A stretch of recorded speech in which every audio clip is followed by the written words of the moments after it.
Good afternoon, everyone. Thank you so much for joining this session. We're going to have a bit of a conversation around coping with crisis. Obviously, looking after our mental health, it's important at the best of times.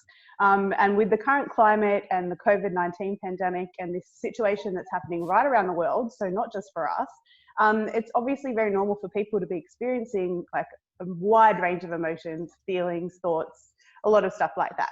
So we're very lucky to be joined today by Jenny Makros. Jenny is a consultant psychologist and speaker with over 15 years experience in private practice and public health services. And Jenny is going to put our fears to rest with some great strategies and thoughts around some of these topics. So thank you so much for joining us, Jenny. You're very welcome, Kat. Thanks for having me. No worries. So I guess one of the biggest things that our team are going to be dealing with at the moment, because we're all sort of in lockdown and working from home, are the feelings of isolation that come from not seeing your co-workers, not seeing your family when you want to see them. So how would you advise people to sort of put these feelings at bay or sort of manage these feelings? Sure. The thing about the wording is really important. We can think about it in terms of isolation, or we can actually think about it in terms of a retreat. So it depends on how we define what we're experiencing right now. It is very common for, and also different personalities respond to it quite differently to what we call sort of working from home and being in relative isolation. We can always remember that when we actually use the term isolation, we immediately conjure up an idea of aloneness, of being alone. And that can be really quite unhelpful because we are creatures that belong in groups. You know, by nature we are social creatures. Now, for some of us that are extroverts, it's particularly difficult to spend time in relative isolation. Now, the introverts, on the other hand, can quite enjoy this process, okay, and just having time to enjoy reflecting, being in their own space, working without the distraction. So it is very relative. So we can actually, in many ways, we can actually choose how we define our experience right now. Yeah. We can define it in very negative terms, or we can define it in more positive terms, in the sense that we can ask ourselves, what is it that I've always wanted to do and have always complained that I haven't had time to do? Yeah. So this actually presents a perfect opportunity to start introducing some of those things that perhaps you've always wanted to do. Has it been reading more, reading particular articles? Is it about you know, if you've always wanted to paint, or if you've always wanted to journal, or any of those aspects that in the past we would often say, I just wish I had more time to do those things. Well, this is the opportunity. The gift, isn't it, really, in some ways, if you look at it like that. So I guess another one of the biggest issues would be anxiety. So people get anxious all the time. So there's a lot of things that come into play at the moment, like, is my job secure? What happens if I myself get the virus or a loved one gets the virus? The fact that the world is obviously a very different place at the moment from what it has been even a couple of weeks or months ago. Do you have any strategies or recommendations for people who have these thoughts? It's important for us to understand what anxiety is to start off with, and you're absolutely right. It's a very typical response for people to actually become anxious at times of change or when something unpredictable happens. Now, what is anxiety? I mean, anxiety is a really helpful emotion that actually is our alarm system. So, in fact, all emotions that we experience, whether it's anxiety, sadness, anger even, happiness clearly, but all those emotions that we would consider to be unhelpful are actually really wonderful signals that tell us what might be going on in our world. Now, emotions happen in two ways. We have emotional responses to things that are real, facts, things that are happening in our world that are real, and I'll emphasize the word real. Yeah. And they respond equally as powerfully to our imagination. Now, anxiety is all about imagination. Anxiety is all about what we fear might happen, what we predict may take place. we worry a lot about things that have never happened and may never actually eventuate. But look, our brains as humans, we've got what's called a negativity bias. So we tend to notice negative information in our environment far more readily than we notice the positive information. This is just survival of a species. That's how we've come to survive, to live in this particular era that we are in now, you know, from the saber-toothed tiger to now. Now, the trouble is that, you know, in the saber-toothed years, tiger years, there really were dangers out there. Like you couldn't leave your cave without being in danger of dying, right? So as a species, we had to learn how to be hyper alert. You know, those our predecessors who were easygoing, very chilled the whole time, would notice the butterflies have ended up extinct. Okay. So the line, exactly, the line of speech that we have become, the people that we are now, those are from the descendants that actually survived really a lot of dangers in our world. Now, the downside to that is that our brain, a big part of our brain actually still thinks that it lives in a dangerous prehistoric time. It hasn't evolved. There is a part of our brain that has evolved, which is the frontal lobe, and that's where we do all our rational thinking. But our primitive brain is actually incredibly powerful skill. So what it does is this: whenever there is a change, the brain immediately starts looking for dangers. Okay, and then we start asking questions like, "What if this happens? So what if I get sick? What if my family members get sick? What happens if I lose my job?" And it's all predictive stuff that, in fact, can often have little basis in reality. Now, if we have a look at what's really going on in our world, okay, I'm not going to get into all the various theories and everything that's sort of circulating. That's not what I'm buying into right now. But what is important to note is this: where are you right now, Kat? I am in my lounge room, my very badly lit lounge room, as you can probably see. Presumably, you know, it's a safe environment. You're probably fairly warm. You sound to me like you're well clothed. I don't see you as being starving, right? No, definitely not. We'll get to that later. But fundamentally, we actually are, if we actually look around and see what's actually real for us, we are in a safe environment. We are safe. Now, the fact that the people that are actually sort of watching this tonight, they have got a job. Correct. Still, they've got a job. Okay? Absolutely. And clearly, you're all part of a company that cares enough to put on a show like this for you, okay? So an interview like this.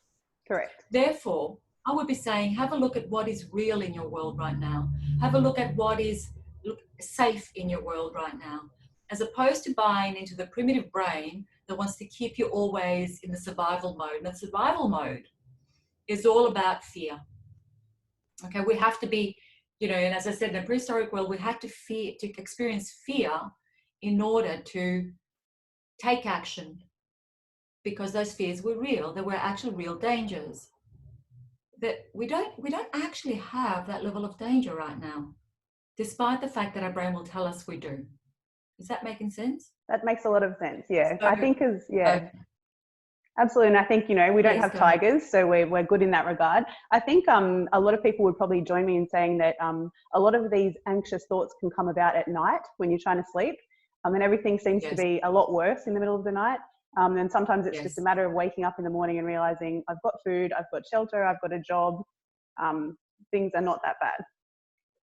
Yes, absolutely. Yeah. And it is in those the moments of vulnerability, of course, that our fears tend to surface. So I think, you know, in this time more than any other time, it is important for us to take good care of ourselves and our health. So there are strategies we can use. Certainly, you know, having a balanced diet is really important.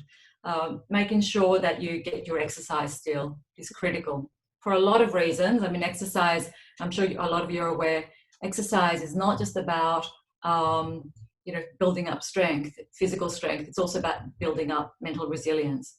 We know that exercise stimulates the right sort of hormones that actually provide calmness and a sense of safety and security. So exercise is very important. Yeah. The other thing that's a really wonderful mind exercise is meditation. And there are so many now options when it comes to meditating: apps, YouTube, specific programs, people like myself that offer meditation classes online. So there are a lot of ways that you can actually learn how to meditate. Now, meditation has got an incredible amount of benefits. We know that when people meditate, they experience less stress, depression levels drop, anxiety reduces, sense of well-being increases. Interestingly, a sense of connection actually increases as well through meditation, particularly when you do some what we call compassion-based meditation, so compassionate meditation. So there are ways that you can actually increase your resilience that combats a lot of the anxiety that you're feeling. Actually, taking some relaxation time before bed, and particularly meditation, is actually really quite critical. If you're one of those people that finds that there's a mental action takes precedence at night, yeah. Yeah. Another thing you can do is keep a thought diary. So keep a diary or notebook next to your bed, and as those thoughts surface, don't give them attention at that time. The problem is that we often tend to want to tackle problems as they arise in our mind, whether it's a good idea or not. So what's best for us to do is to decide that I'm not going to tackle ideas as they come to me. I'm going to allocate a time for that. So you keep a journal next to your bed, and as things arise, you just make a note. Now, that action of writing it down is quite reassuring for the mind, because the mind fears forgetting. Yep. So write it down, but then dedicate, just make sure that you allow the time during the next day just to have a look at that list. Now, what's going to happen, of course, the next day when you look at it, most of it you're going to cross out. Correct. Nah, that's not really relevant. I don't really need to worry about that. And that action, that process in itself is actually really effective, because the next night when you go to bed and you've done two things: you've recorded the night before, you've given yourself time to read it during the day. So next time you go in to write things down, what's going to happen is your mind's going to know that you're going to tend to it at a later stage. Okay? And the third thing that happens, of course, as a result of that, is that you become aware that a lot of what comes to you at night is not something you're going to be worried about the next day. Yeah. So that's another strategy you can put in place. Excellent. I think we can all pick up that one pretty quickly. That's nice and easy. So I guess another thing from working from home. So working from home means that you're working in the same environment that you're living in. You're seeing your partner. A lot of people are homeschooling their children at the moment as well. So it becomes just sort of one big place where everything is happening. And something that we need to do is set some boundaries, because we can't be sort of working, 12 hours a day, 15 hours a day, weekends. How would you suggest is best to create time where it's like, this is my work time, this is my time with my children, this is time for rest, this is time for going for exercise, that sort of thing. Like, I guess a real routine. Yes, you got the word there, routine, right? Okay, so ask yourself, what signals do I send myself that it's time to do certain things 3 weeks ago, a month ago? What signals did I have that indicated to myself that it was time to work, or that it was time to eat, or that it was time to go and exercise? What did I do? Now, generally it falls into a number of categories. It's probably time, yeah, certain times, okay. Certain routines that you had in place. Space is another thing. You might change space, yeah, wherever you happen to be. It might be a different space for different functions. So you would go to work, right? Correct. And the other thing is behavioral. We would do certain things that signal to us that it was time to to engage in a particular activity. Now, exercise is a really typical one that that is easy to explain in those terms, because generally what we do is when it's time to exercise, we take out our runners, right? Or we put on our gym gear, whatever it is that we do. Yeah. Yeah. When it's time to go to work, we change our clothes and get dressed in our work clothes. Yeah. So what I would suggest is this, that we maintain as many of the same behaviors, be it within a smaller space, as we used to have. So getting up at the same time of the day that we for the work day, getting changed and showering, having the breakfast that you used to have, all those routines are really important. You know, preparing the children as if you're preparing them for school, because in fact, that's a really good strategy for the children to get into as well, for children to actually engage in, so that they know that our routine is the same in the day. So routine is really important. Use your alarm. You know, we've all got these things, right? We do. So we can actually set alarms for ourselves, you know, and making sure that you take lunch breaks, for example, and make sure that you've got a different alarm for the end of the workday. That's really important, okay? Yeah. Because you need to make that transition between what is a work day and what is home time. Correct. Yeah. It can be very easy just to see an email pop up and quickly think, I may as well do that on here. But it is important to have that space. Yeah. Yeah. Absolutely. The other thing I would suggest is that you don't have your laptop in the kitchen or in the lounge room, okay? That you actually I actually can't see my house right now. Yeah. So that what I would suggest is that you allocate a spot. Okay, so it might be your lounge room. However, it is a part of a lounge room where you might actually, you'll set it up in such a way that that's the only purpose that space has for you now. Yeah. Now it's just a workspace and it's nothing else. It's not where you go and sit and read. It's not where you watch your TV. Okay. So if it means just shifting from one seat to another, that's what you do. So so setting up a space is really important. Just like you might want to have a separate space, if possible, for your meditation practices, right? It's always really good. And if you don't have a space that can be, because a lot of us live in apartments these days. Correct. If you don't have the luxury of having a lot of different rooms, what you can do is take things out for the work hour that then go away. So for the work hours. So for example, you might actually set up your computer as well as an alarm, as well as your phone in a particular order on the kitchen table, if that's all you've got access to. Right. But then that gets packed up. So you create an environment, it's a work environment, and then you actually pack up that environment in smaller spaces. And, you know, we'll talk about, if we get an opportunity, we'll talk about how to negotiate family responsibilities a bit later, but it's also a good time to hold those conversations in families in terms of what is it that we'll prioritize, what is it that we, you know, how do we allocate tasks in the household. The final point I want to make about that is that we truly are not working under the same circumstances. So we actually need to bring a little bit of compassion and understanding to ourselves about that. You may not be expected during this time to have the same level of productivity that you've had previously. Now, your manager might not like me saying that. No, I don't know if they're listening, but... But to be able to have a level of compassion around the sort of the productivity and how much you expect you to do. The upside of that is, the interesting thing about it is that because the work environment can actually be incredibly distracting. Absolutely. Do you agree with that? I would absolutely agree. Yes. So what can actually happen is that you find that the time that you are sitting down, you may not be at your desk for the same amount of time, but you might find the time you are sitting down and working is far more productive. Yeah. So it can potentially balance out, okay? So it's a question of, you know, finding ways that where you can actually be productive enough without beating yourself up about not being at your desk the whole time as you might have been in the workplace, for example. Okay, yeah, that makes a lot of sense actually.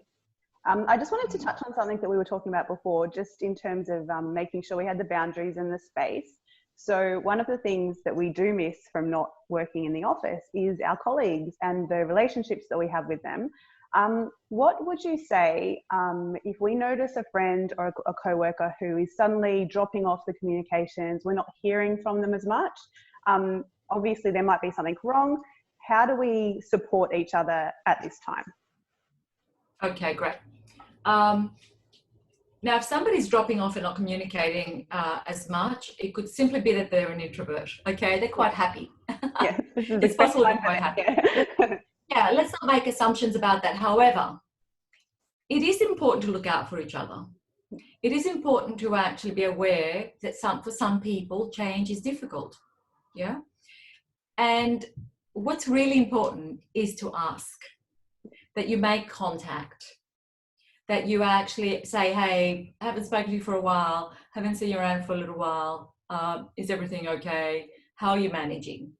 Yeah. And the flip side of that is that to actually, if somebody asks you that question, to actually answer honestly.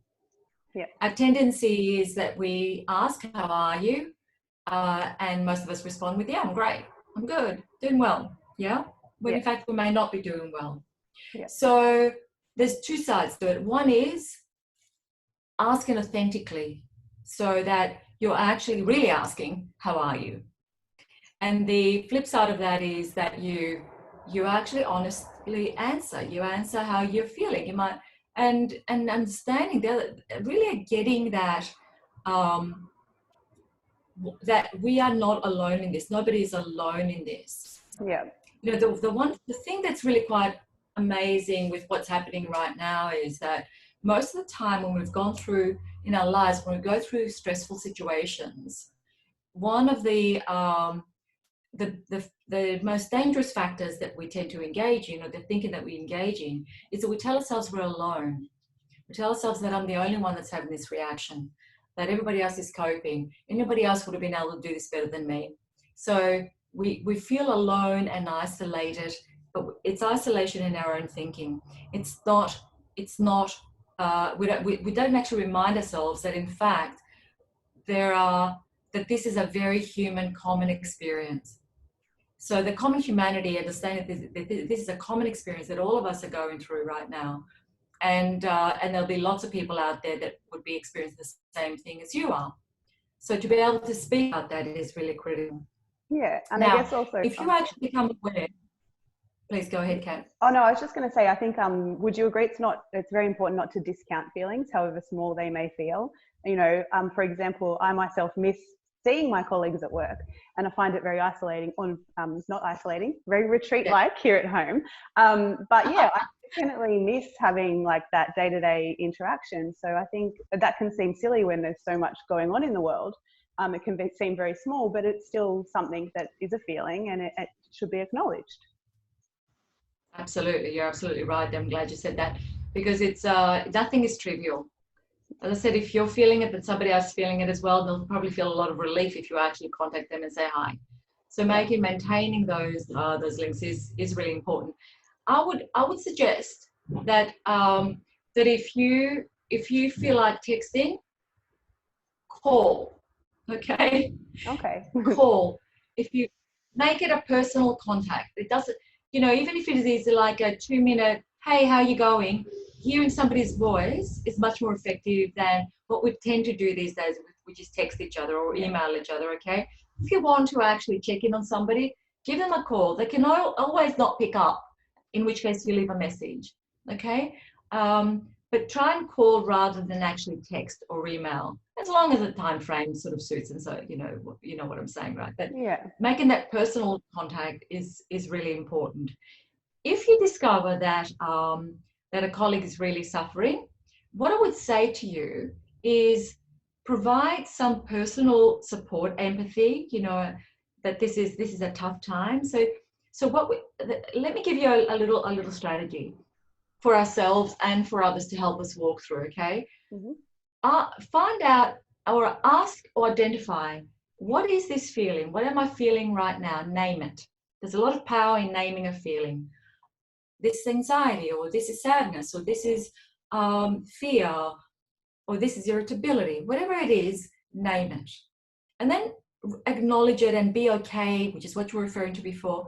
Be okay with being with it.